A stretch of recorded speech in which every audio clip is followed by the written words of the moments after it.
going to do a one-off with Moaf. I've been looking forward to this for a very long time. I don't know. You guys can't see her. That's the wrong one. There's Meredith. Yay! Hi. Her camera isn't working, or else you'd be able to see her. But that's okay. So with that, let's... I'm going to get a little background music here just for some fun. Let's do this. Too much outside. Too much outside. This is going to be kind of an underwater themed one. So let's go with some underwater. Oh no, all of my music has changed. I forgot. They recently updated. Well, recently, like a few months ago, they updated everything, and then there we go. There's the ocean.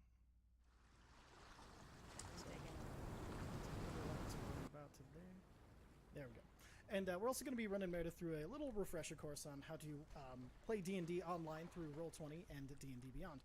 Love, can you see my screen?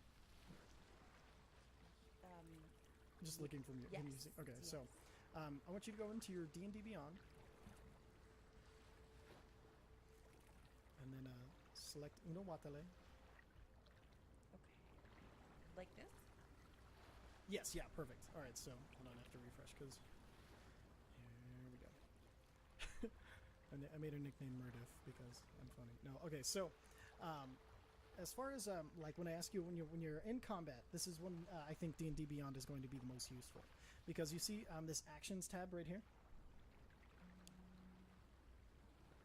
Am I supposed to be looking at your screen or my screen? You can look at either. Okay. So, Right, so which one? The actions button here. Okay. And then so you have all of your actions, which is just going to be everything. But the most important ones are you can click attack. So if you use your attack action, you have one attack per action. Mm-hmm. So that means you can hit somebody with your Mace of Disruption. You can use a crossbow and fire from range. You can use the spell Guiding Bolt. You can use the spell Inflict Wounds. And you have your unarmed strike to just punch someone in the face. And then you'll see under that it says bonus attack actions. You see that? Yeah. That's for your spiritual weapon. Do you remember that? No. So one of your spells is spiritual weapon. Now this is a level 2 spell, so it uses a level 2 spell slot of which you have 3 per day. Here, watch. Click on your spells. Sorry, puppy is running into the other room. Oh, no, he's fine. He's just pooping. Oh, great. Okay. Just kidding. All right, so what am Mother, come back. What am I going into? Click your spells next to the actions. Okay. And if you see, you still have all of your spells, and they're in order by level. Your cantrips are free to use. You can use them all the time. And so you can basically, whenever you have an action or a bonus action, if you click on them, you'll see this thing on the side pops up with the description. Oh, nice. That was my next question. Yes, yeah. Okay. So you'll see if you click Sacred Flame, you'll see that casting time is 1 action. Now, in your turn, you have 1 action, 1 bonus action, and 1 reaction. Okay. So this one, if you were to cast it, would take your action to do so. There are some that are only a bonus action. Let me see if I can find one. So can you give me an example of what a bonus action would be? Sure, if you go into your actions, Okay. you click bonus action. So, the spells that you have that are bonus actions are Healing Word, Sanctuary, Shield of Faith, and Spiritual Weapon. Now, the Spiritual Weapon was the one that I was talking about. You basically summon a floating heavenly weapon that as a bonus action you can tell to move and attack things. So that would be kind of a bonus action for you, is telling that weapon to go and attack that and do that. You could also cast Sanctuary on yourself or another player as a bonus action. That makes it so the monsters, when they're trying to hit them, they have to make a wisdom saving throw. So however wise the creature is, they roll a d20 and they have to beat your spellcasting modifier, which is your save, which is 13. If you look in your spells, your save DC. Okay. And so they have to roll higher than a 13 or else they can't hit that person. They have to hit somebody else or just lose their attack. So it's a really good one for a bonus spell. And what is a save DC?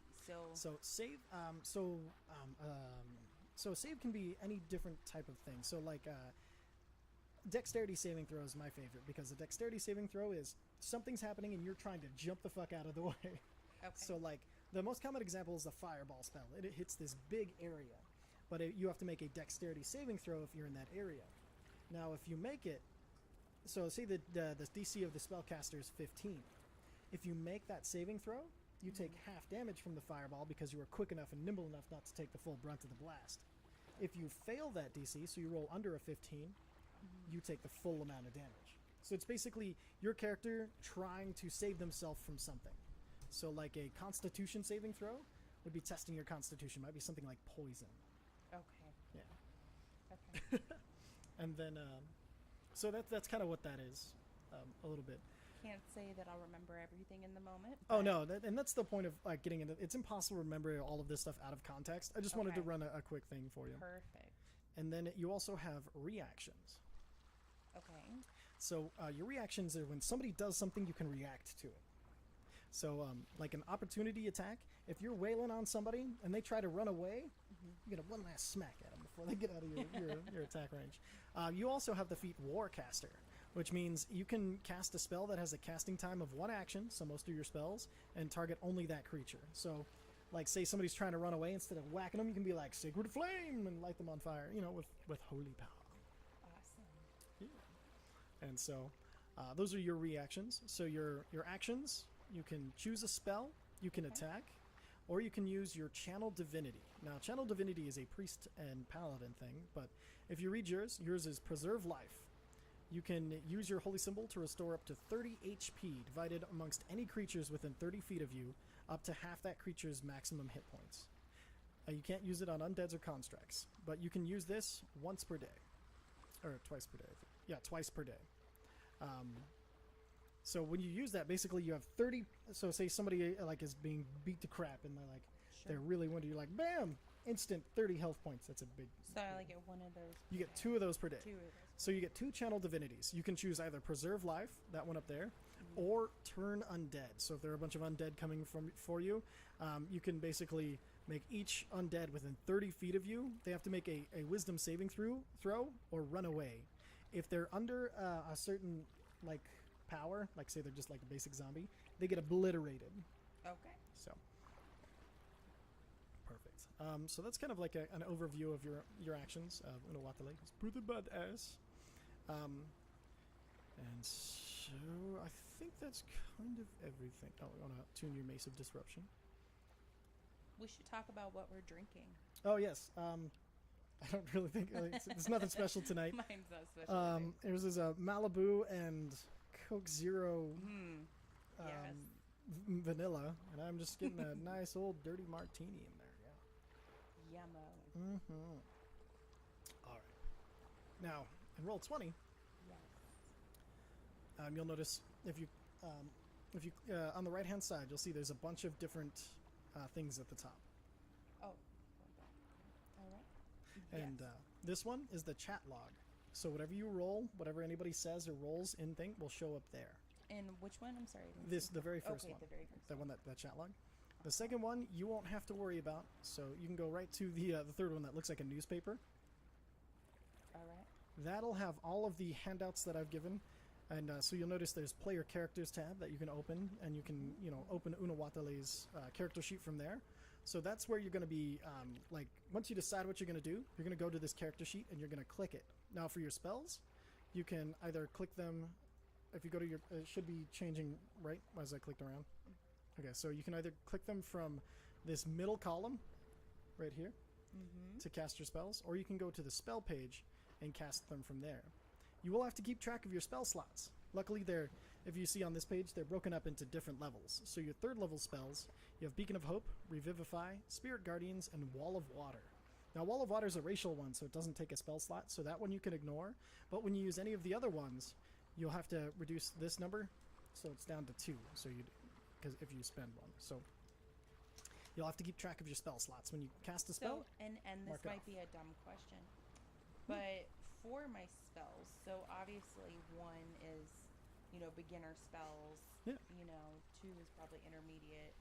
3 is an advanced until I move up into another level, until 4, 5, and etc. That's correct. Yeah, the more you level, the more higher level spells you'll have access to.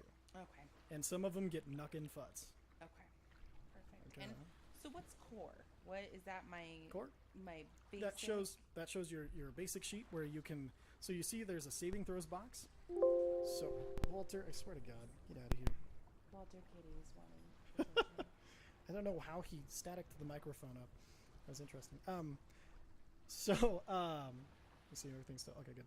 So if I ask you to make a wisdom saving throw, you go to your saving throws box, you click wisdom, and it'll cast it. It'll roll the saving throw for you. Oh, perfect. Okay. And then, same with your skill checks. You see all these skills right here under it.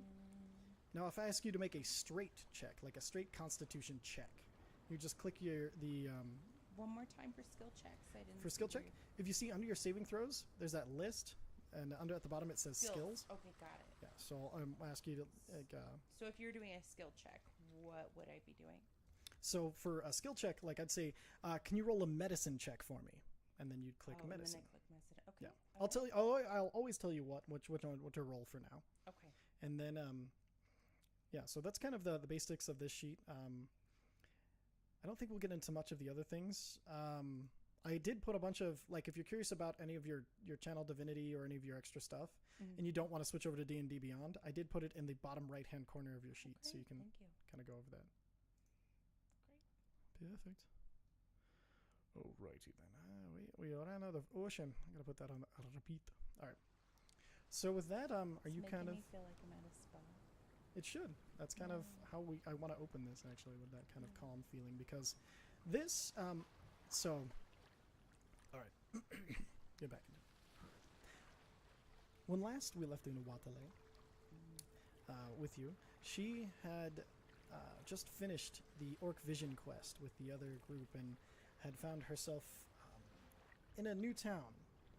This town seemed to be a half-orc town on the edge of a desert that you had just crossed with this new party of people that you had started to become friends with. You'd started to get to know a little bit, and at night, you guys made your way to an inn. There was a very nice bartender who kind of helped make you guys drinks to kind of get the night ended. So, hey, come on, Dub, get fucking serious, puppy? How did you even? Puppy wrapped himself in the cold. Like, it's impressive, actually. Like, because you don't know how, like, I tried to bomb. That's funny. All right, so the animals just know. they know. Well, hi, Walter. And so during that night, to the rest of the party, they woke up the next morning, and in your place, in your room, was this floating crystal. It looks like this. And this crystal was floating in your room just above your bed and had the sweat of seawater on the outside of it. Very cool. And inside they could see waves kind of crashing, and then like a whale passed in the distance. They tried to break you out of it. They tried to do everything to get a hold of you, but they didn't have anything quite strong enough to break the crystal. They even tried running at it and turning into a shark and boom, and flopping around as a shark for a little bit. But you didn't know this. That night, as you finally found rest, you close your eyes, and suddenly you feel yourself float upwards. And you feel a current pull you forward and away, and suddenly there's an endless ocean before you. And you seem to be rising out of the darkest depths towards sunlight as the water becomes clearer and clearer. And soon you find yourself face to face with an orca, whose mere presence is warm and comforting. You recognize the orca. Wait, hold on. I'm sorry. I was trying to click on the launch game. Okay. Yeah, externally backed up. No, that's cool. All right. So where was the last point you were heard? The orca. Okay, perfect. Yes. This orca who has a warm and comforting presence to you. You actually recognize this orca. This is Unawatalei, the orca that you learned to ride with. Instinctively, you kind of reach up and grab his dorsal fin, and you pull yourself onto her back. As she swims, the deep blue of the ocean unfolds before you like curtains, revealing many layers of the sea life. You are pulled into a warm, swift current, and soon you are surrounded by a pod of other orca that have come to join Unawatalei. You pass through schools of shimmering fish, playful yet fleeing seals. And as you're going through this, soon you see, and off in the distance, a shape of a turtle. And this is the giant dragon turtle that is believed to protect Amaye and help guide the souls who live within to their afterlife. And as you're passing, you come closer than you've ever been to him. And the giant eye connects with yours, and you feel time almost stand still, sharing a moment with this immense, intelligent creature before passing it by. Ahead of you, the bright silver glow that you recognize as home. Amaye grows larger and larger as you get closer to the domes of the city, glimmering with the magic that shapes and calms the waters inside. You pass the fields of surface crops contained in huge, bright greenhouses, bubbles of air escaping their vents. The city is alive as you get closer to the center. Many swim quickly, a few waving to you as they pass. No one you really recognize, and in turn you are glad not to be recognized. Then you are pulled to the chief stone, your home. You release the orca and pat its nose as it digs its head into your hands. Home is, and returns your kindness. Home this time is a little more alien than you were expecting. It's still comfortable and still glows with the same energy, but nothing has really changed. It just doesn't feel like it's your home anymore. As you steel yourself to swim into your house, you see your grandfather, an elderly Triton named Atsilaquodi. Sorry. He has graying hair, a small, tightly cropped beard, and hair pulled back into a ponytail that has a few small decorations of shells and jewels. One you recognize. It's a small spiral shell that has blue and green opalescence that runs through the lines of it. You gave it to him when you were small. It's one of your first memories. His face crinkles with a large, broad smile as he puts out his arms. Unawatalei, my dear. How have your travels been? They've been very well, thank you. Yes, and have you seen? Tell me, what have you been up to? What have you seen since you left us last with those two musicians? Had many, many travels, and some good, some bad. I still prefer underwater, though. There's nothing like the ocean, is there? No. I've heard many fascinating things about the surface. Someday I may go or not. So. Things here are pretty much the same as always. The council, they debate more than they decide nowadays, with the Sun government being running things now. No, none of the swift decision of the Blood Council. But that is probably for the best. It's amazing we still have a Blood Council after all these years without war, but I will say sometimes I do miss the decisiveness of it. Waiting for people to come and make their choices, make their claims, and it takes years for anything to get done, it feels. But, I think your arrival is quite fortuitous for us, actually. But I'm getting ahead of myself. There's many things happening that I'm sure you're more than interested in. Like a new batch of orca calves was delivered this morning. They're being cared for and readied. I know that was always one of your favorite things. Absolutely. I thought I just heard one off in the distance. Or was that a baby seal pup? No, the seals aren't quite ready yet. The otters for the harvesting of the fields of... Buddy, no, come on, man. The otters harvest the fields of seaweed, however, did also have pups a few weeks ago, so... That's wonderful. Yes, would you like to visit them? What brings you here? Absolutely. Oh, excellent. I would love to. And then with that, he kind of he pulls a shell out and then kind of presses it to his lips, and even underwater you hear this. And then the orca that you recognized before, Unawatalei, comes floating up, and a companion next to her. You notice the companion she's kind of an older orca. She's very deep black, and this one is slightly younger. The black is a little more tinted with more of like a light, dark blue. It hasn't fully settled all the way into black. And he kind of gestures to him. Yes, this is Atsiti. He's a very fine up-and-coming, small smaller than most, but still serviceable. I believe if you'd like to try him out, I'm curious to see how he does with strangers. Would you mind terribly? Of course, anytime. Perfect. And then can I get you to roll a animal handling check? Okay, so going to. And you can roll this with advantage. So roll it twice and take the highest number. So that's your skills. And the second one down, animal handling. Shoot. So, there you go. And then click animal handling twice. Just 1 second. Sure. Skills. Ooh, nice. Okay, so There we go. yes, yeah. And so since you had advantage, you get to take the highest number. So instead of an 8, you have a 21.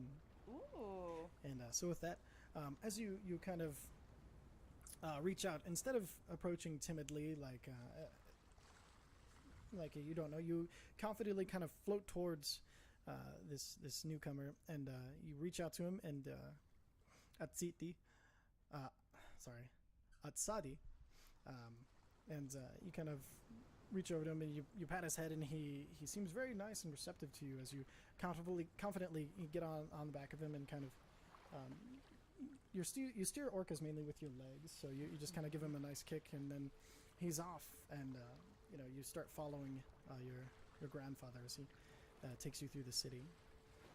As you're going through the city, you see some of the larger domes, and you see inside as you pass the council. There's a giant brazier in the middle of it that is this big fire, but it's been enchanted, and so the fire is this dark blue center, and the outsides of it are kind of more of an aquamarine as they kind of roll out, and no smoke comes from it.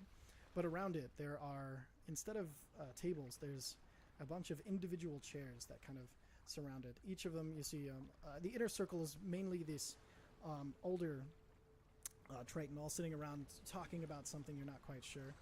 You see as the rings go further and further out, the Triton get younger and younger. You get you remember that the eldest speak first in the councils and have the most power, and so your seating determines how important your vote is and how soon you get your say. And then you see them throw something into the fire, and it flashes green for a second. Something was just approved by the council. And as you swim past that, you kind of briefly pass the kelp gardens that he was talking about, all of them flowing freely, surrounded by a spell that keeps them from waving too much, but they still wave ever so gently. You see trained otters going through and plucking off pieces and running back to their handlers who have treats ready for them, as they keep rewarding the otters who keep running back and like give them scritches and stuff as they go. And every once in a while you see the otters, there's a little, basically a bubble, kind of, it's a larger bubble, but the otters, when they're tired, you'll see a few kind of relaxing in the bubble, and under the bubble there's like a small pool that has full of like sea urchin and crabs and things for them to dive down and get. And some are breaking stuff open up on their tummies and eating it. And so you swim past that, and then pretty soon you come to this larger dome, and inside of it, in the outside of it, there's many pods of orcas. There are about 7 different pods of about 20 to 30 orcas each that are all swimming next to it, and you see below there's like somebody gives a signal, and one of the pods breaks off, and then in the middle of it, oh, Meredith has to pee, so she'll be right back. What do you think so far? Oh, it is so much fun. Okay, good. You did a wonderful job. Yeah, so while she's gone, I'll kind of let you guys in on a few secrets of mine. I made this specifically. This is fully tailored to be a Meredith experience. If you guys have any questions, of course, I'll be able to answer those in chat and everything. Oh yeah, and one of the reasons, one of the main shaping factors of this civilization is it's based off Cherokee culture, because my wife is a quarter Cherokee. So I've been doing a lot of research trying to get things close to it, like that, not exactly, but do a, like kind of like a fantasy equivalent. And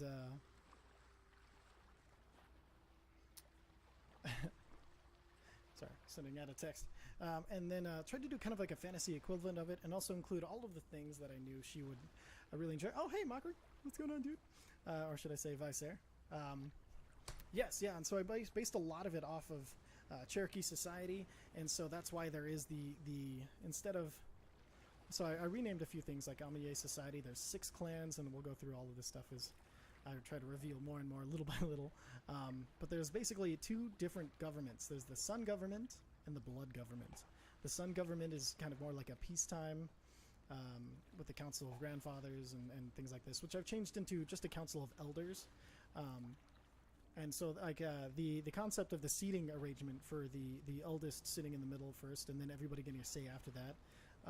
Of course, that's anybody who has the time and the resources to show up to the meetings. But it was kind of based on the kind of like idea that there was a council of elders. This society worships Lythander, like Meredith's priest does, the god of renewal, and so part of the reason they are always kind of moving is so that way they don't damage one place too much, and so they're always kind of not only renewing where they're at in life, but trying to move and renew as they go. They see themselves as kind of guardians of the oceans more than anything. They also there's 6 clans, very similar to native the Cherokee nations. There's the Wave clan. They're makers of medicines from the Purple Sea Anemone called the Violet Renewal. They use it for purification ceremonies, and they're also the keepers of all of Lysander's temples. So they stay in places and kind of act as like embassies to any other type of underwater civilizations, of which there are a few in this world. And they kind of they get more established in one place and maintain like outposts. There's the Wave clan. Oh, sorry. There's the Orca clan, which Unawatalei is a part of. They're the largest and kind of most prominent clan. They provide the war chiefs and are more involved in the Blood Council. Like her grandfather was part of the Blood Council, but since they haven't needed him for so long, he's just kind of getting bored, getting kind of restless. And they're the equivalent of the Wolf tribe from the Cherokee Nation. So they provide war chiefs. They are the keepers of the orca, and they are the only ones in Amaye society who are allowed to kill an orca. Oh, she's coming back. You all right there? Okay. All right, so she's back, so we'll go ahead and get back into this. All right.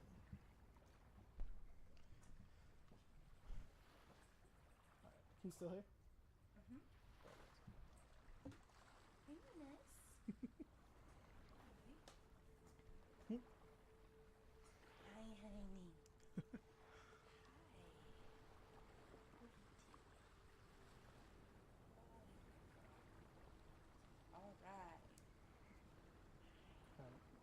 You ready? I got my big orca right here.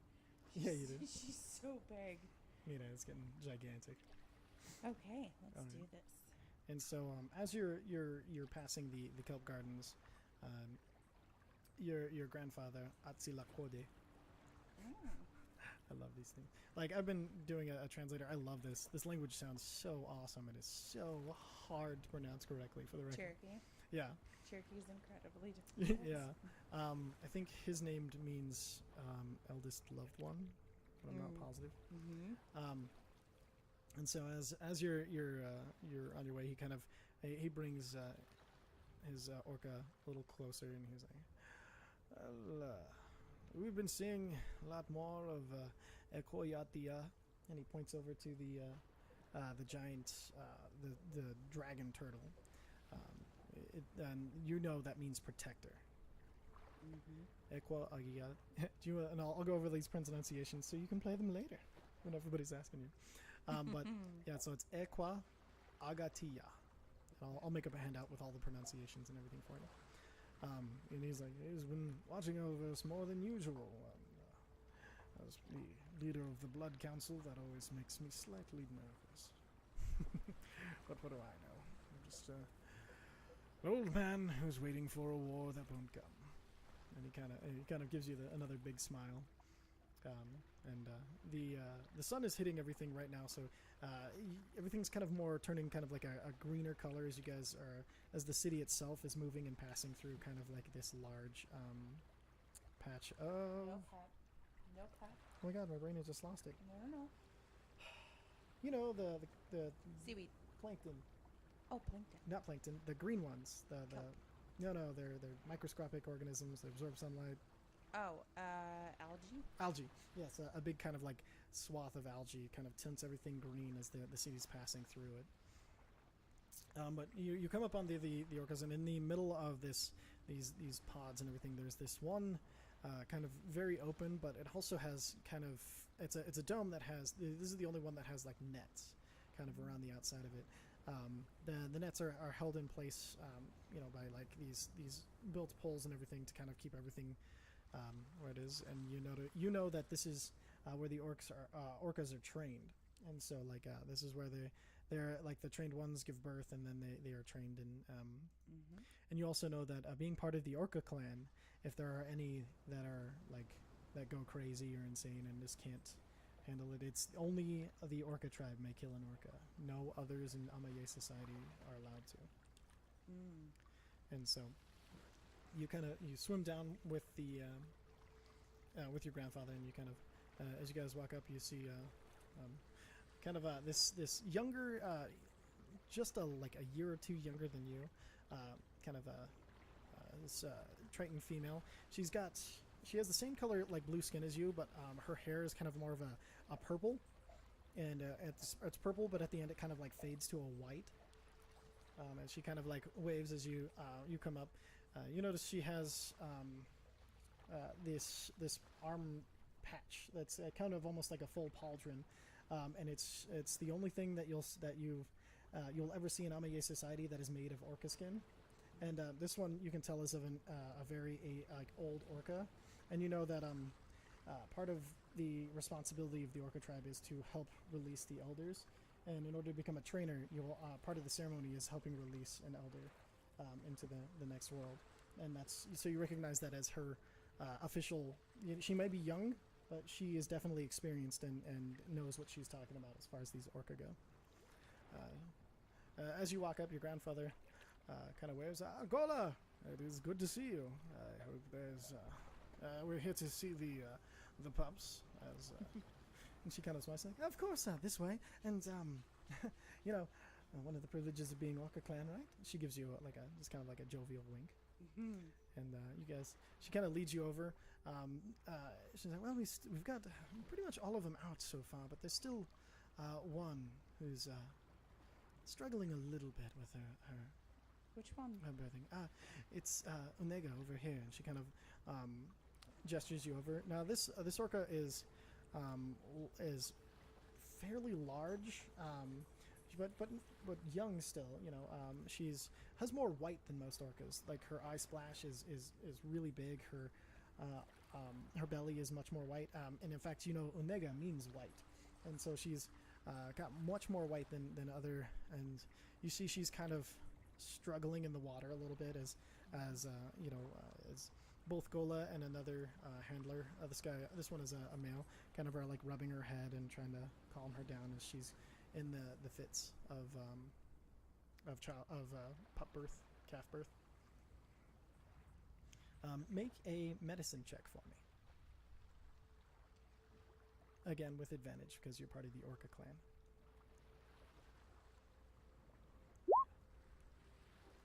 Perfect. And then, so an 11. Mm-hmm. Perfect. That's enough. It was a DC of 10, so that's what you had to beat. So you recognize that she's struggling so much because the calf has gotten turned a little sideways. You recognize the telltale bulges on her stomach and everything, and you notice instinctively you know that you're curious of how long it has been. Mm-hmm. Like she's been like this. How long has she been like this? So she's been here about 2 hours like this. I'm not sure exactly what's wrong. Have you checked to see if the calf needs to be turned? Um, she She's turns. clearly in pain. Uh, I mean, the sounds just aren't right. Unaduti, which you know means woolly head. Mm. Unaduti, did you check to see if the calf was birthed? Is sideways? I did check. I don't. And you notice he doesn't have he doesn't have a full shoulder pad. So he's like, well, it looked fine to me. I'm not sure. It's my first birthing. Did you reach inside her? No, I didn't. I don't know what I would be doing that. And he kind of looks really, really nervous. You see, he has more earrings than a lot of other Triton you see. You notice his hair kind of matches hers, and you think that that's a very distinct kind of thing. They might be brother and sister. Is there anything you'd like to try, Unawatalei? I know you are a cleric.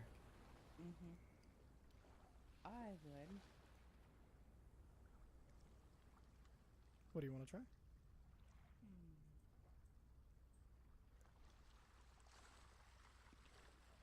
I would like to try insight. Insight? Okay. Why insight? Would that be something that I could look into? Oh, so her, insight. or- Insight is more like if you want to tell if somebody's like lying or trustworthy or Oh, not. okay. So maybe animal healing. Do you have for healing? Do you have a spell you'd like to try?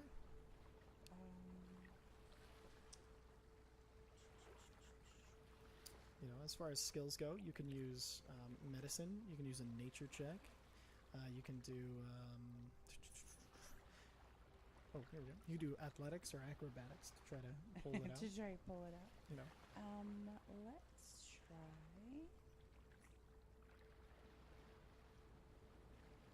medicine. Okay. And also, if you one of the spells you could use for this is guidance. Oh, that'd be perfect. It's a cantrip, so it's free, and you can help. Kind of give yourself guidance to help pull the calf free and try it yourself. Do you want to do that? Yeah. All right, perfect. So go ahead and click guidance in your spells. She's clearly in pain. Buddy, it's enough.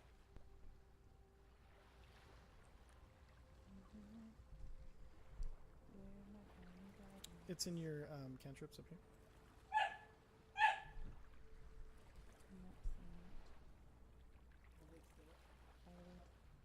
Top. Oh, cantrip. Okay, guidance. Perfect. And so now, when you roll the check to help right the baby, you get another D4 on top of that. Okay. So, would you like to use your medicine check since it's got a +6? I would. Perfect. So roll medicine again with advantage because it's an orca, and then roll it again. Jeez. When you and then, so now that you have guidance on top of that, go over. So on this over here, you'll see this D20. Click the D4 to roll another D4 on top of that. So, am I rolling right this thing right here? Yep, just click the D4. Okay. Perfect. So you got a total of 25. So I took care of it. Yeah. So, like a boss. So I took care of it. Pretty much. So you kind of reach down to your necklace that has a pendant of Lythander, and you kind of you clutch it for a second. You bring it up. You touch your own forward, and it glows ever so gently as you feel Lythander's guidance come to you. And you, as you're walking over to the orca, she kind of like flips a little bit out of fear. But since you rolled so high, you don't even have to do an animal handling check. And you just shh, and you kind of rub down her back, and then as you get down, you reach in, and instantly you feel he's pushed all the way to the side, and you reach in, you kind of get under his nose, and really quickly, without hurting her at all, you just kind of you turn the calf instantly, and he slides almost out into your hands, and you kind of you're just sitting there almost for a second with this newborn calf kind of floating as he and then he swims up towards the top of the dome where there's an air bubble, and she starts to swim up with him, and as she's swimming up, a second calf, twins, as they both swim up to the top to meet their mother. You've done this before, haven't you? Yeah, yes, many times. Well, that was amazing. I didn't. How did you do that? Woolly Head is kind of amazed at you. Just talent, I guess. If you could teach me that, it would probably come in useful, and maybe I could get a better nickname than Unaduti. But Unadute fits you so well, don't you think? She kind of nudges him in the arm, and he doesn't take the joke. He looks very upset still. You can tell he was very emotionally invested in this, and it's now you just walked in and bam. That's Unawatalei. Always had an eye for those in distress, and always something to help. Now, Unawatalei, is there any name you'd like to give this particular calf? I only think it right? And he kind of looks over. They both nod. Yes, actually. And what would that name be? And it has to be a noun. A noun? Mm-hmm. Ooh. Because I'm going to find the translation for it. Oh, I was going to give... No, I was just going to give it in Cherokee. Oh, okay. What is it? Gallego. Gallego. Actually, there's a boy around town named Gallego. But, Gallego? Does that seem a good... all right, we'll name it Gallego. And then so... you see Gallego up there. Gallego is he's just a baby. You notice he is the smaller of the twins. He's the runt of the litter, and that's really funny for some people watching. All right, so and then so you've named an orca your other half. Oh, well, better than other things actually. And well. Is the you guys kind of watch the orcas kind of swim around as a new family as they kind of join more of this pod that is in the birthing stages, and they're all of these new orcas are swimming around, and you notice on the fin of Gallego there's ever so slightly a symbol for Lythander, and in a lighter gray on his fin, almost at the so here's the fin, kind of like at the up front part of it, just right at the where the fin meets the body. And you notice, and so you think maybe he might have been slightly blessed by Lythander as you used your blessing to help the birth along. And so as you guys are watching them play and throughout the day, throughout a few hours, and then all of a sudden your grandfather turns to you and he's like, Unawatalei, as much as I love seeing you, I got to ask, how and why have you come to us? Well, actually, I don't know. I'm quite confused myself. I was with my friends, and... Good to hear that you have friends now. I know, at first. But we were there. We were just we were traveling, I guess you could say, and the next thing I knew, I was here. I mean, I don't know how I got here. And that is quite troubling, but I think maybe... I can only imagine it might be a protection spell. I mean, I don't... I think it was me. You? I have been praying to Lythander for a solution to a problem that I see is more urgent than the council seems to. What could that be? Well, I'll tell you back at the house. He kind of like gestures over, and you notice the two orcas that you came with kind of break off from the pups as they were kind of like intermingling with this pod and playing with the newborns and everything, and they swim over to you guys, and you mount up and you start heading back. You see a lot of the outer like the outer patrols of the guards kind of swimming around. Some of them with smaller like swordfish companions, and some like have turtles, and you notice that most of them have some sort of companion that helps them guard the city or to get around quickly. And as you reach home, your grandfather's house, he kind of like he floats in through the door, and then kind of pats the orcas, and they swim off, and like, well, There is. Do you remember the temple where you were blessed to be Of one course. of Lythander? Well, there is. There's been an attack by the Marrow. What? The Marrow. They've attacked the shrine, and How? Why? well, recently we had made it a playing a place. We've decided to keep the Eye of the Sea there, and you know you've heard of the Eye of the Sea. It's basically this mystical item that supposedly, if there's like a corrupting force enacting itself on the ocean, it'll turn colors and it'll kind of act as a compass and pull. It's basically a calling beacon to the Amaye when the oceans are in danger of mass corruption, when there's a very significant threat. It's so old, though, no one knows if that's actually true or not. It was like, well, and then not 2 days after we'd sent it there, the Marrow attacked and seemed to have taken over the temple there, and I've asked the council many times to give me some warriors to help clear out this riffraff, and eventually I prayed to Lythander, and now here you are. But I don't understand. I mean, I'm mostly a healer. I mean, I don't know what I could do. A healer, yes, but you're also touched by Lythander.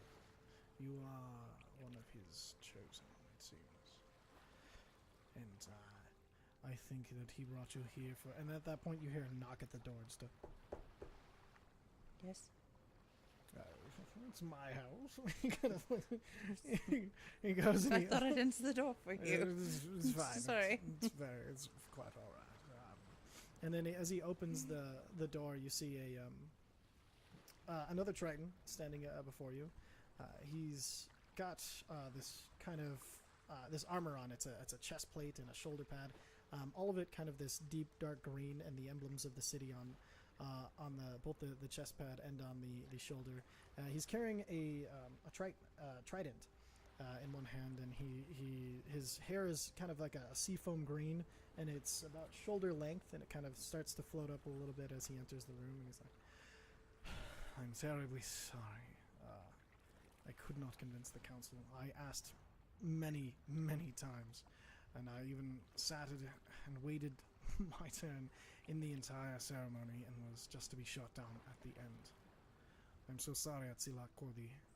I could not convince them, but that does not mean I cannot go myself." And as he looks up and he sees you, he's like, "Apologies, Unawatalei," and he kind of like bows. That's quite fine. What is he referring to? I'd asked him to see if maybe a younger blood presenting this problem, and not one of the poisonous blood council who are all bloodthirsty, as you know. See if maybe there was some way that they could be convinced otherwise, but it seems like they've shot down Galay as well. Really? Yes, unfortunately I tried my best, but they ignored everything I had to say. But, like I said, it doesn't mean I can't go myself. Well, that's an idea. Unawatalei, would you escort this young, brave, and foolish man to help do a task he can't possibly do by himself? Depends on what the task is. It's the one we were talking about, to clear out the temple. You cheeky girl. That's why you've always been one of my favorites. I mean, yes, of course. I mean, absolutely. Of course, I'll help any way I can. Excellent. And Galay, yes, sir. We're on her timetable, so if you wouldn't mind waiting outside for a second while I talk to my Of course, sir. Daughter, yes, don't cut me off, boy. And he kind of like gestures, and Galay goes outside to wait. Unawatalei. Yes. This may be beyond the two of you, but it might be that you two are all we have to solve this. In my day, I would have gone myself, but my old bones and the fact that I am technically not allowed to leave while on the War Council. Grandfather, I don't need him. I can go alone. I don't need his help. I have no doubts, but help offered, she's usually taken. And I do leave it up to you whether you accept Galley or not. No, I can go alone. I can do it absolutely on my own. Very well, then. You have to tell him, though. He's right outside. It should be fairly easy for one so strong of spirit as to reject help. Freely offer. All right. I will tell him myself. Very well.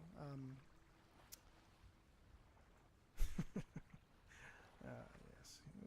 We are quite related, aren't we? He kind of like reaches out and touches the side of your cheek and kind of like pinches it just a little bit, and just a little bit harder than you were expecting as he kind of nods. That's be safe. They, Marrow, can be terrible enemies.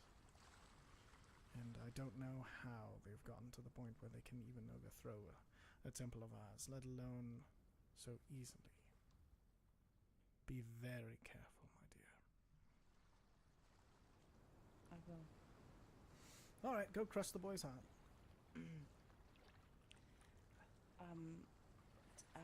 What? What? What was your name again? Me, your grandfather? No. So you gotta tell me if you're going outside. So I'm walking outside. Okay. You walk outside, you see he hasn't even sat down. He's just kind of standing there, trident in hand, raiding. And as you walk up, you see the trident disappear in his, and then reappear in his hands. And he's like almost a nervous habit, but you see he's very concentrated on, and he looks very worried. And as he looks up, Unawatalei, are you ready to leave? Yes, but without you. Actually, I don't need your help. Thank you very much. I'm sorry. You said you don't need my help. I don't need your help. Thank you. Oh, you don't need my help for a task your grandfather required. He wanted an entire, but he wanted 7 to 10 in a war party to go solve. Well, I feel like he first asked me to do it. Before he sent me to talk to the council when he didn't know you were here. No, he knew I was here. Oh, and then why would he waste my time? I don't know. Why are you wasting my time? I'm not wasting your time. You're I'm letting you wasting my know time. that I don't need you. I can do this all on my own. Thank you. Maybe I don't need you. Maybe I can do it on my own. No, you absolutely do need me. You cannot do it on your own. So you agreed we should do this together. No. And he smiles. He smiles pretty widely, showing off his bright white teeth.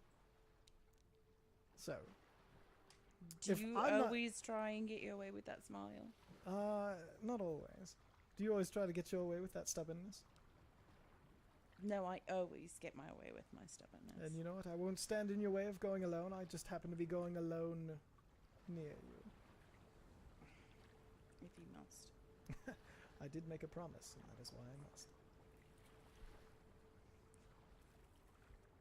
As long as you don't slow me down. Yes. Well, in that case, we better get going quickly, right? And you see him snap his fingers, and this small octopus kind of appears out of nowhere, and he's like, if you wouldn't mind getting... I forgot the name of it. Hold on. Nope, that's the wrong names. If you wouldn't mind getting the tziyi, and the octopus, kind of like, it's this adorable octopus who kind of like keeps kind of morphing in colors, and you see its kind of bulbous nose kind of gives like this nod, and then poof, it shoots off. And then a second later, these 2 dolphins come swimming up, and between them there's kind of like a cart hitched to it. So we'll travel. Do you want to go alone on your orca, or would you like to get there quickly with me, just in near proximity? I have my own orca, thank you. All right. Well, should I meet you there? It's fine. Okay. And your orca, you should probably call them. So, how do you like to call your orca? You can choose any way. I like to take my necklace, Okay. and the little end of it, I call them. So you tilt your symbol of life ender, which is also like an ocarina whistle, like a okay. And so as you let out this call in 3 different tones, instead of who you were expecting, Atsiri, the young one that you had such a high handling check, is the one that comes to you. And it kind of like, and it's funny because you're looking one way and it kind of runs into your back and kind of bumps you just a little bit. And it kind of like snuggles into you as you kind of take a hand on and kind of give him a rub and mount up. All right, let's go. And as you kick off, knowing exactly where you're going, you're off like a bullet, and you hear just, of course. And then beside you, this kind of like chariot pulled by 2 dolphins. It catches up, and then he starts to just pass you. You better keep up. Make an animal handling check. Okay. I assume you want to go faster and beat him, right? I do. Perfect. So you guys are going to be rolling opposed animal handling checks. You have advantage because you're of the Orca clan and riding an orca. He does not because there is no. Come. Mina?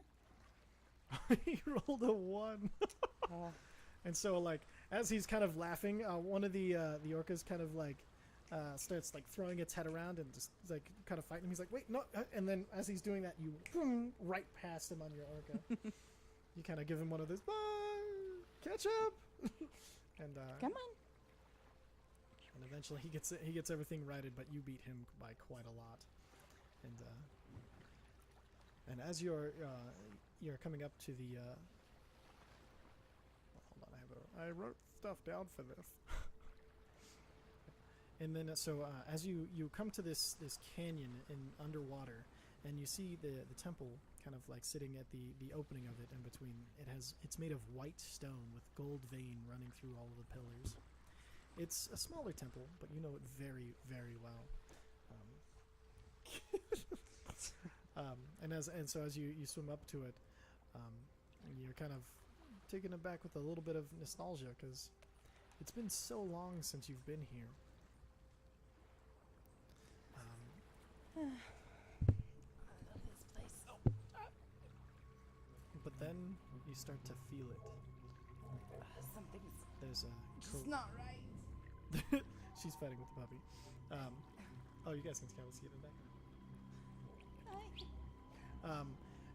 So as you feel it, this kind of corrupting presence, this kind of slow dread seems to be emanating in waves.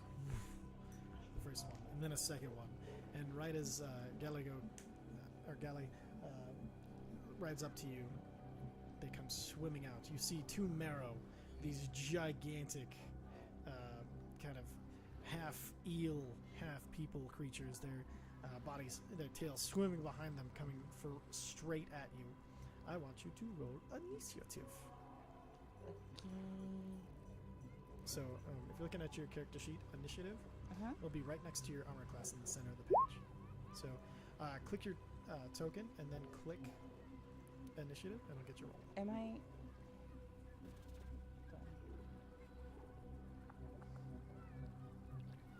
I in the right area? Yes, scroll up. Okay. Oh, initiative. There you go. Alright, perfect. So, and then I'll roll for them. Okay, so you are going to be going first. Hold on just 1 second. There we go. Alright, so what would you like to do with your turn? You can move. You have a movement of 60 feet swimming, so you can move. So each square is 5 feet, so you can go pretty much anywhere in this map if you want to. You can use an action and a bonus action. All broken down in your D&D Beyond. Okay, I want to use an action. Perfect. And what would you like to do for your action? And let's see. For my action, I would like to do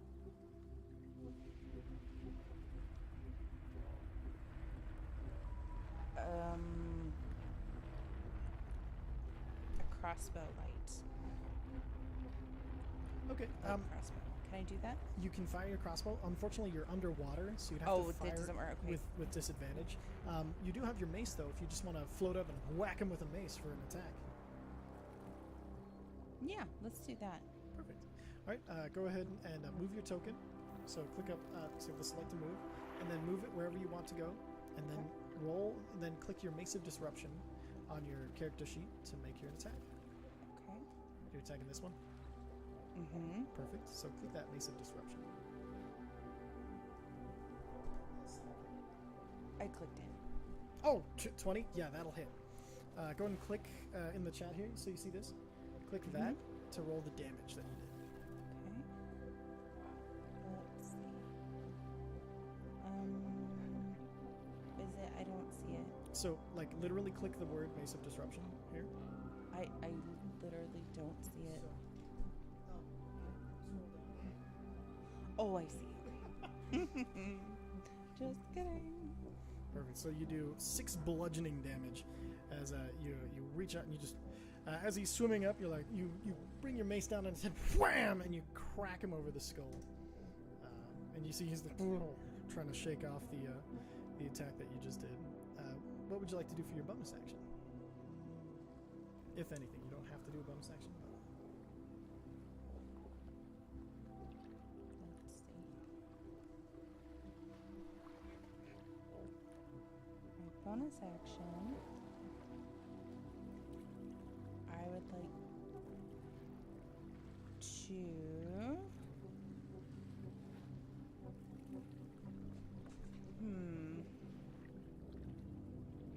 Two weapon fighting? 2 weapons. Oh, that's only if you have 2 weapons. Right now, I you have just a mace. one. Okay. You have a mace and a shield. So, I mean, the only other thing I see is a spiritual weapon. Perfect. So you click a spiritual weapon in your spells. Okay. And where would you like me to place your spiritual weapon? Just a second.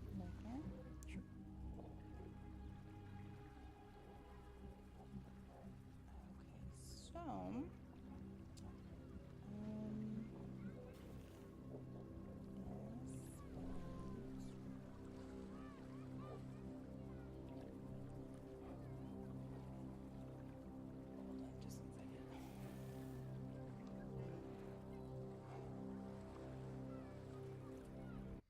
My roll 20 is being weird.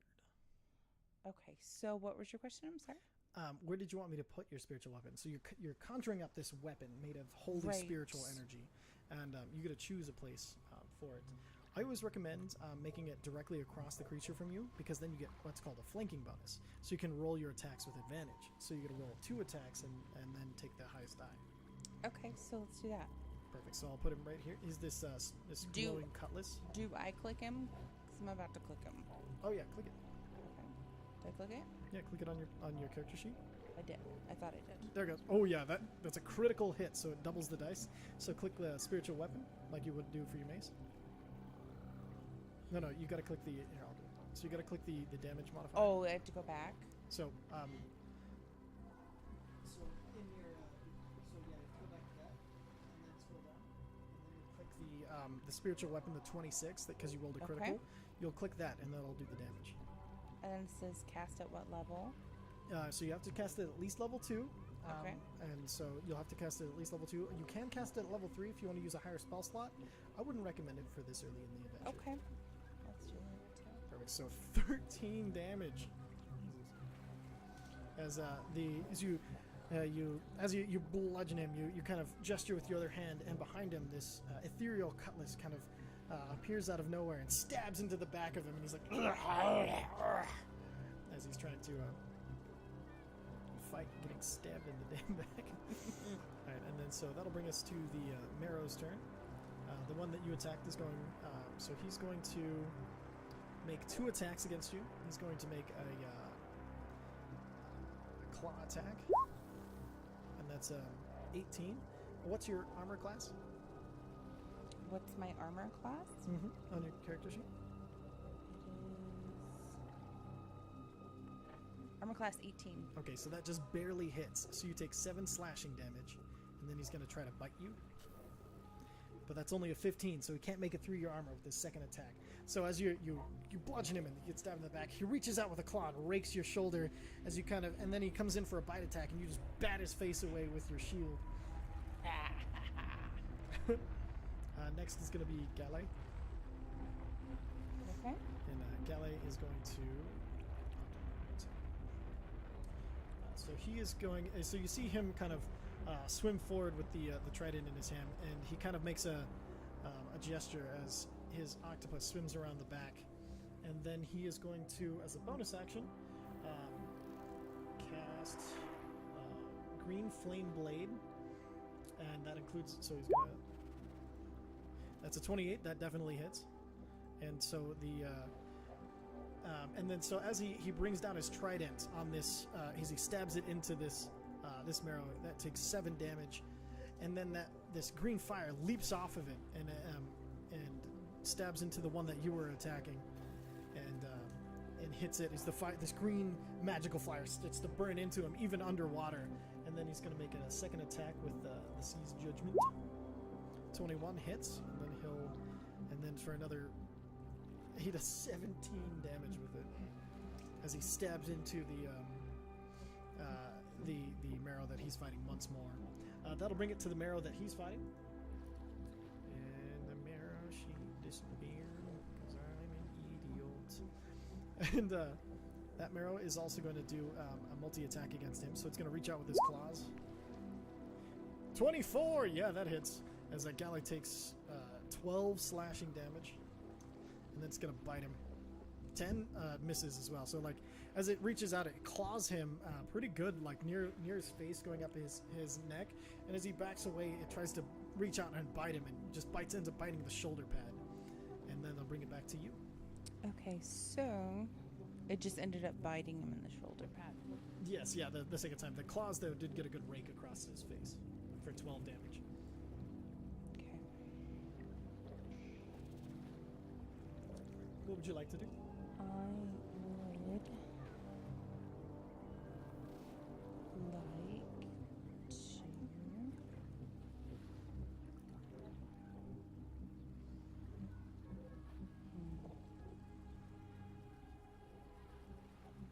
Am I able to heal him real fast? You are, although looking at the one that you're attacking, he's looking really fucked up, like he's quite damaged. You get the idea that this fight is going really well in your favor. You probably want to save your healing for okay, later. for later. Okay, so what would you recommend? So it depends. So if you want to just keep fighting him, you can make another mace attack. You can use one of your attack spells, like you can do inflict wounds for 3d10. You can do guiding bolt for 46, and guiding bolt would give. So you're already attacking with advantage. So if you used guiding bolt, normally you'd use that to give yourself your spiritual weapon advantage on the next attack. Inflict wounds, you basically will do necrotic damage and draw the life out of him. Let's do that. Let's end this thing. All right, perfect. Go ahead and cast inflict wounds from the center column in your character sheet. Just a second. Sure. And then inflict wounds, I believe, is a level 1 spell. Yeah, so you can cast that at level 1. Woohoo! 18, that hits. Go ahead and click the inflict wounds to do the damage.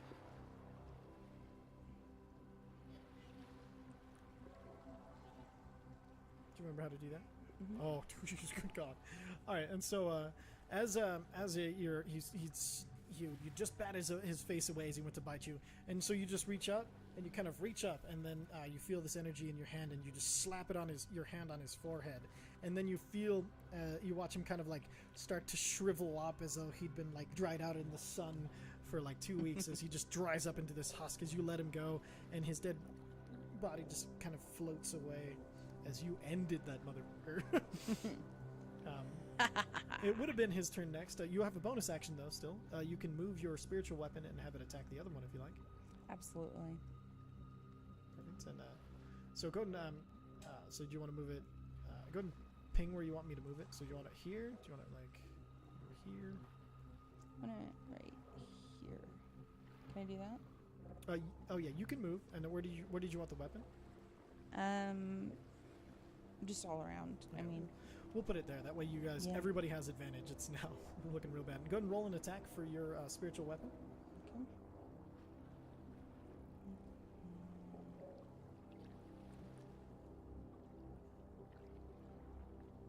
Just 1 second. Sure. She's got to sneeze. 4 times. Bless you. All right, then go ahead and roll that attack for the spiritual weapon. Okay. So So just click it in your middle column. that's right. Okay. Just 1 second.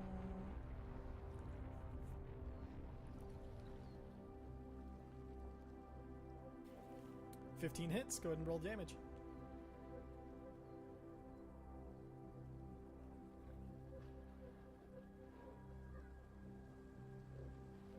Do you remember how to do it? Did I do it? You got it. Oh, there it goes. Yep, 9 force damage. As oh man. And as you finish yours, rather quickly, you kind of shift over, swimming over next to Galai, who's readying his next attack. And from behind, the marrow looks at you, and it goes to it goes to attack. And then, bam! The spiritual weapon cuts across, making a deep gouge in the back of the marrow. Galai kind of looks at you, impressed. Maybe you didn't need me, after all. And he kind of goes for an attack. I told you. He has advantage. 26 hits, and with that he kind of nods at you and then smiles and then stabs it into the chest of the marrow and then wrenches it, and as the marrow's eyes go dark, and he kind of pops it off of his trident as that marrow has been put down. And then his little octopus friend kind of swims over and kind of like wraps himself on the opposite shoulder, so he has like a pauldron and then an octopus kind of like hanging out on his shoulder that's constantly kind of rainbowing through different colors. And then your spiritual weapon, let's see, how long does your spiritual weapon last? Do you know? Let's look at your spell. It's a pretty cool spell though, right? Mm-hmm. So it lasts for a minute, and so so by the time you guys swim down and into the temple below you, it's gonna be gone. So that'll all faded. So you kind of so he kind of looks at you and he kind of gestures for you to lead the way. But it is nice to have the company then. See, I'm not totally worthless. No, not totally. And he kind of like swims after you as you swim down and into the temple.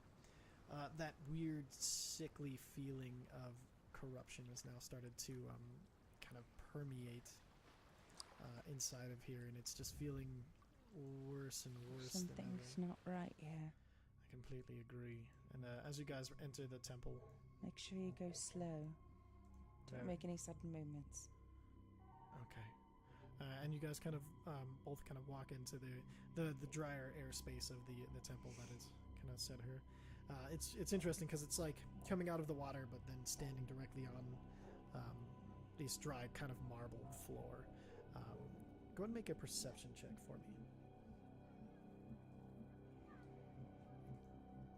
Which one's that again? In your skills list, perception. That's right. Okay. And your skills are alphabetical, which helps a lot. That does help. Just 1 second. Sure.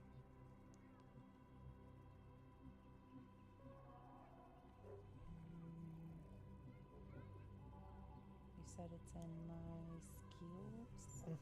On the left-hand side of the page. Right here.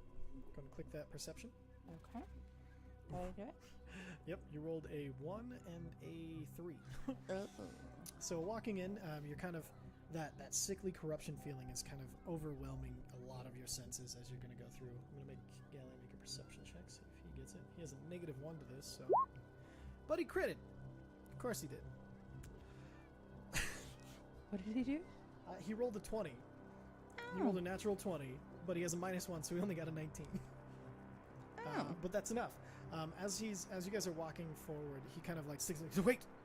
What? No, and he points to the floor, and you see these. There's these runes on the floor in front of each of you. They're in this dark blue blood that almost blends in with the marble. But it has been clear there are these runes that make a giant circle in these platforms in front of you across the bridges. Did you see that? I don't know what that's for. Do you know much of this? He kind of like goes forward up to the edge of it, but doesn't. I've never seen anything like it before. All right, just take a look at this and go ahead and make a history check or a religion check, whichever you prefer. Okay. And is that my skills? Yeah, that's a skill.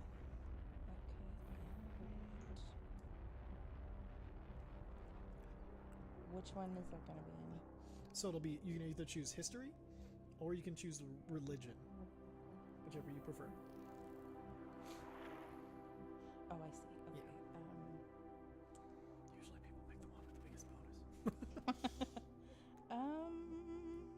Dude, yeah. Okay, yeah, 19, easy. You recognize these. These are part of a religion that follow what is called the Old One, the Sunken One, the Drowned One. Okay, These are dark symbols that are more than likely a trap for anybody who crosses them that does not believe or follow the Drowned One. Okay, so I'm beginning to remember what happened. This is a trap, and it's for anyone who just doesn't believe in the Drowned One, I think, and I'm not... I remember them saying that you needed to have ultimate faith to be able to pass. So how do we disarm it? How do you want to try to disarm it?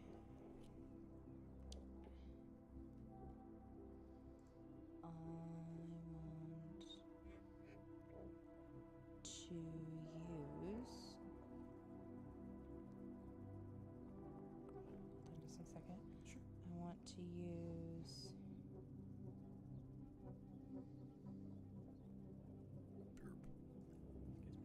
Can I use it? Would it be best to use a spiritual weapon? Is that... So what would you do with the spiritual weapon? Or no. Could I use spirit guardians? So Spirit Guardians bring a whole bunch of guardians that are around you. That's a high-level spell. It's probably overkill for this. Okay, overkill. Okay. So just think about... Or what about bless? Well, think about it. These are painted in blood on the floor. Sure. And so bless. What would you want to do? Try to bless it and reverse the blessing? Yeah. Okay. And bless is a first-level spell, correct? Mm-hmm. Okay. So go ahead and cast bless.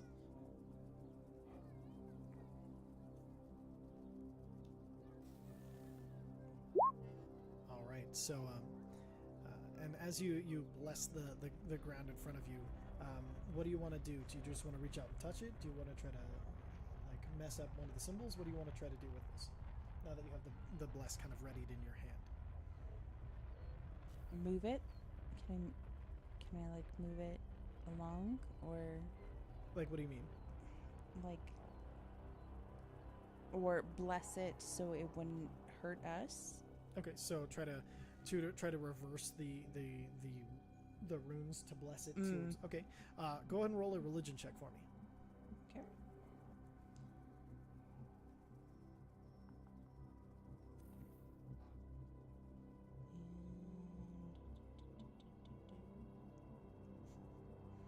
It takes so long to go back and forth. What I normally do is I'll keep the keeping your character sheet open. Okay.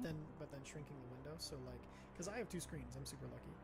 But like if you have your character sheet open, I just bring it over to the corner, use character sheet, and then just that's more shrink it down so you have most of your saving throws here. Convenient. And then when battle happens, you just kind of scroll to the middle.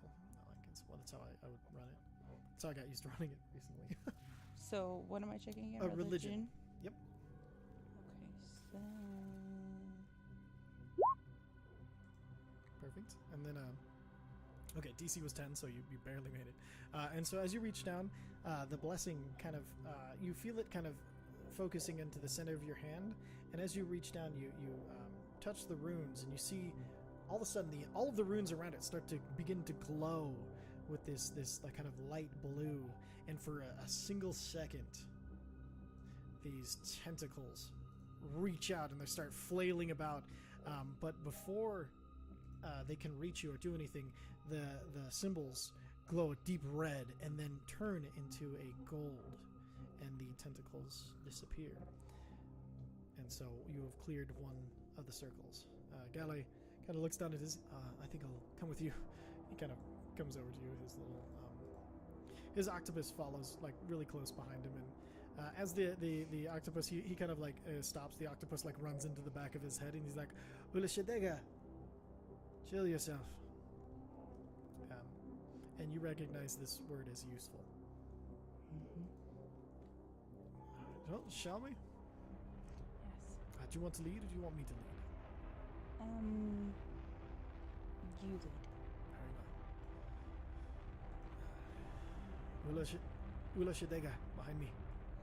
The octopus kind of like goes behind him, and kind of like snuggles up to the back of him. So it's floating like basically in the center of his bag.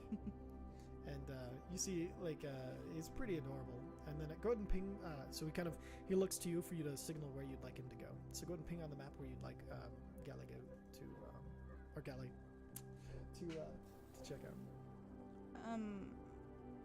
I can't see anything else other than black. Like, can I go across? So yeah, you can go forward. So you'll see this is a door, this is a door, this is a door, and those are the kind of the ones in front of you. So we're gonna go here. Right, so before you, we'll send Galley in front of you, and so going there, you see down this hallway. There's the water that's coming in through the front door. It kind of continues along down, and make a perception check. Okay.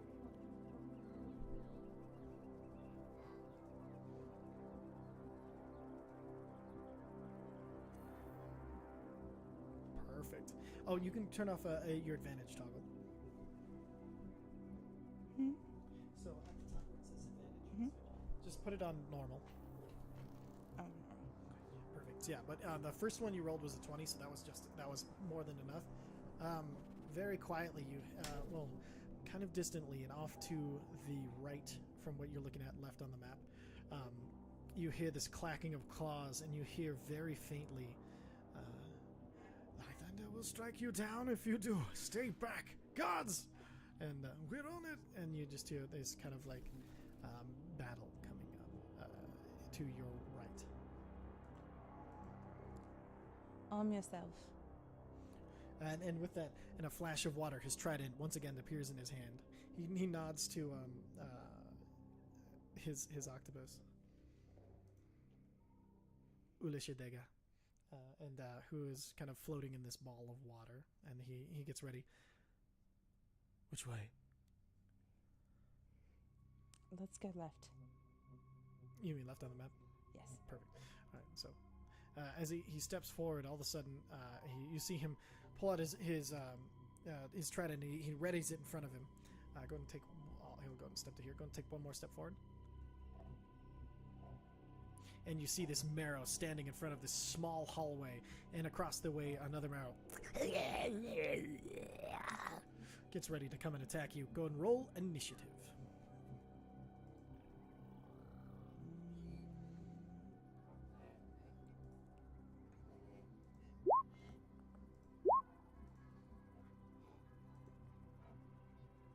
Oh, and we're also set up, if you click your token, you'll see this initiative button appears in the upper left-hand corner. That makes it much faster for you. Oh, yeah, that'd be great. Hold on just one second.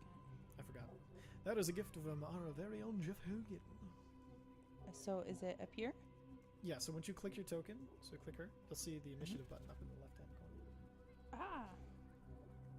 Perfect, 10, not bad. All right, so the marrow closest to you guys is going to go first, and he's going to make an attack against Galley, and he is going to do a claw attack. 13, that misses, and then he's going to do a bite attack. 16 also misses. So Galley, you see him as the creature claws towards him. He deftly backs up, and as the marrow comes to bite with his face, he kind of like baps it in the face with his trident, and then he swings his trident ready to go again. As the marrow that was behind you guys starts to run up, and then he's going to make, or actually no, he's going to stay where he's at. He's going to make a harpoon attack against Galley. He's going to fire. A 20 will hit, and then it's going to be a contested strength check. So 13 from the marrow. 9 from Galley. As you see, this harpoon is thrown, and it sticks into the back of Galley, this crack in his armor. He's like, ah, no! And then the marrow pulls him to him, and you see Galley get fully dragged down and knocked prone as he gets pulled backwards onto the ground. And now that gives him advantage on his melee attack with a... what's he gonna hit him with? Let's do it with claws. And well, but even with advantage, he does not end up being able to attack Galley. As Galley is pulled and he's flat on his back as the thing goes to claw down at him, he again parries it with his trident. As now it is your turn, Unawatalei. Exciting though, right? It's so exciting. It's more battle. I am going to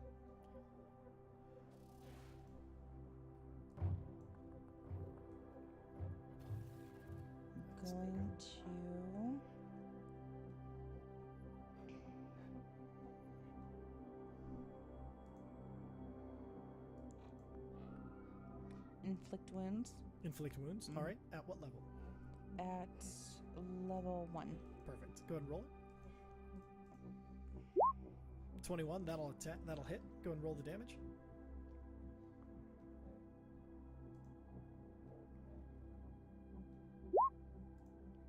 18 necrotic. So as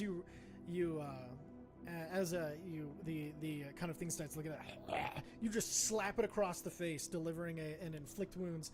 As you see this half of his face kind of shrivel and grow over with damage as the life is sucked out of it. His eye on that side of the face goes shock white as you hit him. Yeah, bitch. And you do nearly half of his health in one attack. What bonus action would you like to do?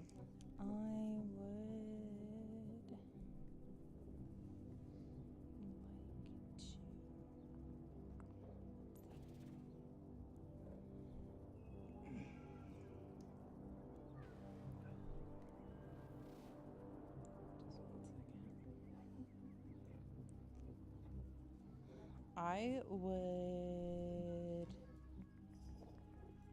oh shoot. What do you recommend? Your bonus action. So if you go into D&D Beyond, your actions and your bonus actions, you can use... I am in it. You could use Sanctuary to make... You know what? Let's do that. Perfect. Like you'd use Healing Word to heal Galley as he's taken now 20 points of damage. But Sanctuary will make him much harder to hit. You could do it on yourself to make sure you don't take damage. Mm-hmm. Who would you like to cast Sanctuary?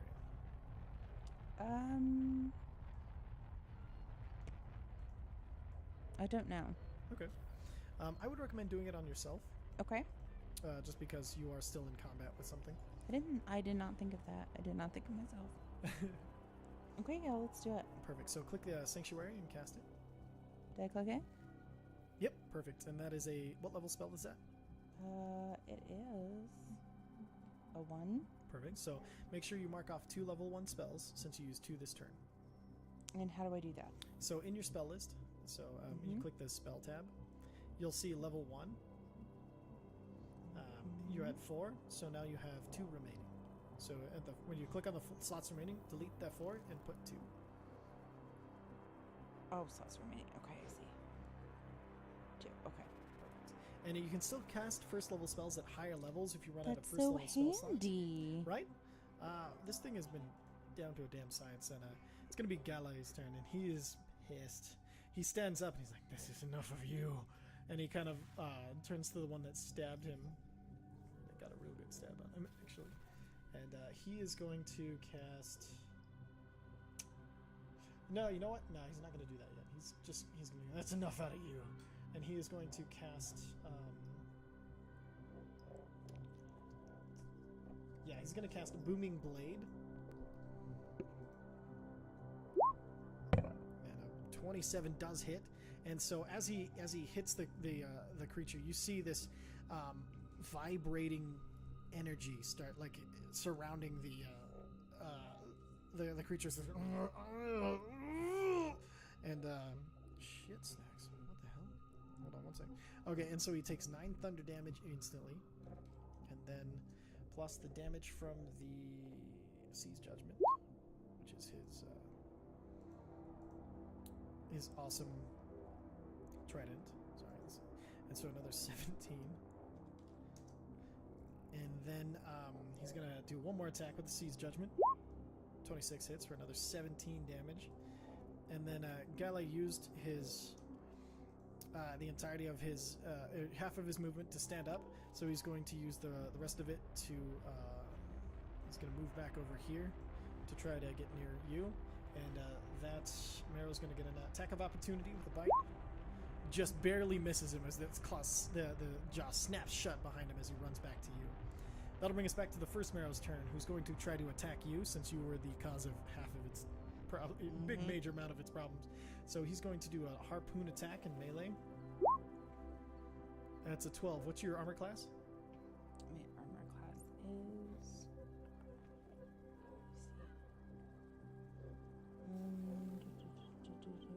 It's at the top of the sheet. Scroll up in the middle. Oh, I'm 18. Perfect. So that misses as he reaches out with the harpoon to kind of try to do the same thing that you saw happen to Galago. He's going to try to bite you. Another 8. Wow, they are rolling like garbage. And so he misses with both of those attacks. And then the second Mero, who has that vibrating energy about him still, is going to try to dash forward to attack you guys.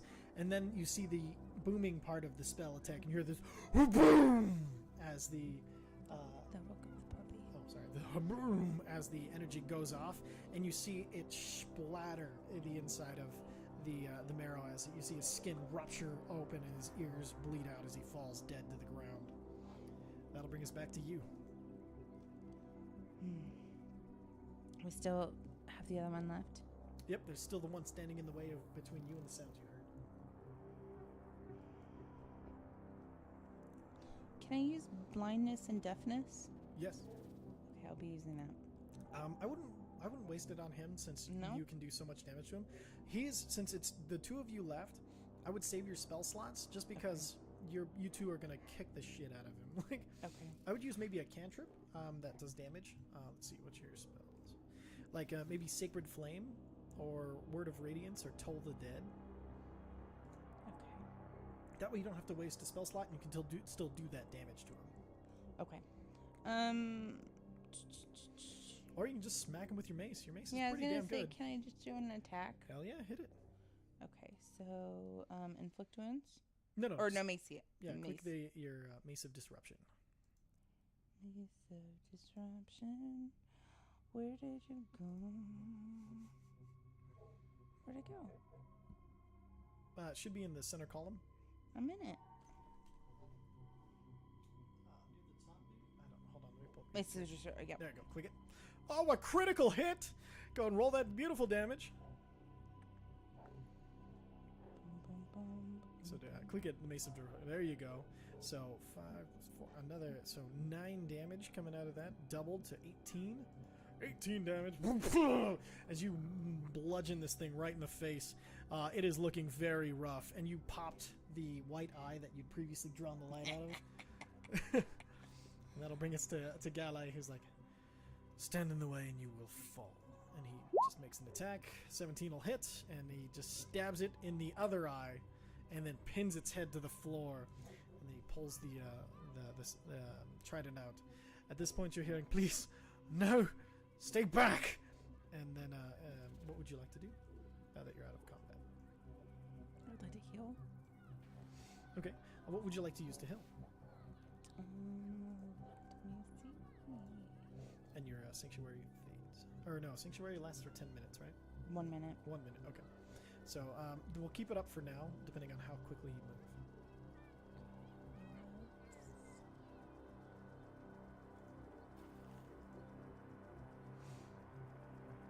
So, did you want to use your? So you have several different options. You can use Cure Wounds, which you can cast at different levels. You Yes. can use. Do you want to use Cure Wounds? Mm-hmm. Perfect. Who do you want to cure? Can I only cure one person at a time? Yes, yeah. There's only one injured person. Well, yeah. So I'd So- like to heal him. Perfect. And at what level would you like to cast Cure Wounds at? 1, 2, or 3? 2. 2. Perfect. So go ahead and click it and cast it at the second level.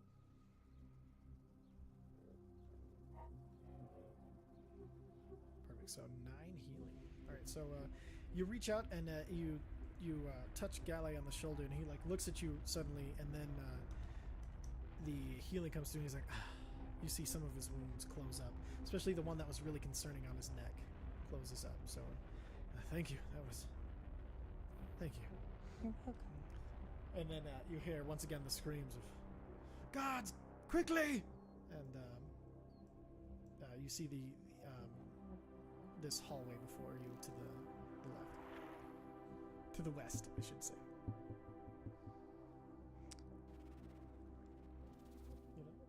Okay. And with that, as you go, as you ready yourself to go in to find out what this screaming is happening, we're gonna go ahead and call it. I loved it. I'm glad. I was really hoping that, tailoring it to you, and then also, you could have all the time that you needed, and you don't have to worry about any pressure or anything. I was really hoping that that you liked it. And then I love it. I'm glad. What did you think of your city? Oh, the city was by far my favorite part. Most. It was. I could imagine everything. You did an absolutely wonderful job creating everything and thinking of everything that if I were to have an imaginary city, that's what I would have. Well, there was a lot of things that actually came from you when we were talking about the city. I just fleshed it out a little bit. Like a lot of them were your ideas. I don't think that's true. It is absolutely true. It's just I think you've forgotten between then and now. Probably. And so I fleshed out a bunch of it. I did so much research. Wait till you get the handout on your city. I'm so excited. Oh man, I'm super glad that you enjoyed it. But if you want, we can continue this really any day of the week or over the weekend, whenever we get the chance to re-engage with it. So yeah, I think for anybody that's listening or wants to catch up, I think we're most likely going to do it on Saturday. Most likely in the mid-morning, so probably about 10:30, 11. By that she means 1 o'clock. 10:30, 11 Pacific time. All right, perfect. So, everybody, I hope you enjoyed this kind of view into Unawatalei, her society, and I hope you enjoyed finding out what's going on when she was in that crystal. If you're one of my players, and if not, if you don't know what I'm talking about, don't worry. We'll be continuing the regular story of the Dawnforge Company, of which I will be uploading videos on my YouTube channel next Tuesday. So we're going to be keeping on rolling with that. You'll get to meet all of our wonderful player characters. You'll be excited to meet, I think. We have Bloodscale, also known, he's just recovered his name of Crixel Frostkin, played by the wonderful Brandon Ripke. We have Riftwind Wolfborn, a half-elf ranger, or no, a full-elf, wood elf ranger who's been kicked out of his society and has a dark and weird past. And of course, Unawatalei, played by the lovely Meredith Martin Sally Hunt. She's got 4 names because that's as many she deserves. They've got Uza Skrael. You guys might know him from our the Redeeming Faith. He was the DM, played by Mike Robinson. Vicer Guile, played by my twin brother, Theodore Hunt. Goes better by TJ Hunt. And then Zephyr, he's a sorcerer who is a human sorcerer who just happened to have long powers, and he doesn't know why, but I know why. And I forgot to say, Uza Skrael is a Aarakocra who was a Kenku, who in my campaign, all of the Kenku were awakened into Aarakocra, and he is trying to find his place in the world. He's a very young character. It's been really fun. Zephyr Nevsky is our final character. She is a druid, but she is also has the demonic background of a tiefling. So she was raised in hell and then saved by druids, and so she follows the druidic ways, played by Jessica, now Ripke. So I hope you guys get a chance to come and play with us. I have there's been several characters that have been added over the time, including Mesnos, the awakened rat, because they had a giant rat who was possessed by a demon. It's a long story. I think you'll like it. And then, of course, some companions like there's Maverick, the crow statue. There's Faf, the fey dragon, and then Angus, the reincarnating once a day wolf companion of Riftwind. So if that sounds awesome to you, and I hope it does, we're going to catch you next Tuesday for the continuation of the Dot Forge Company. Any last words for the people, Meredith?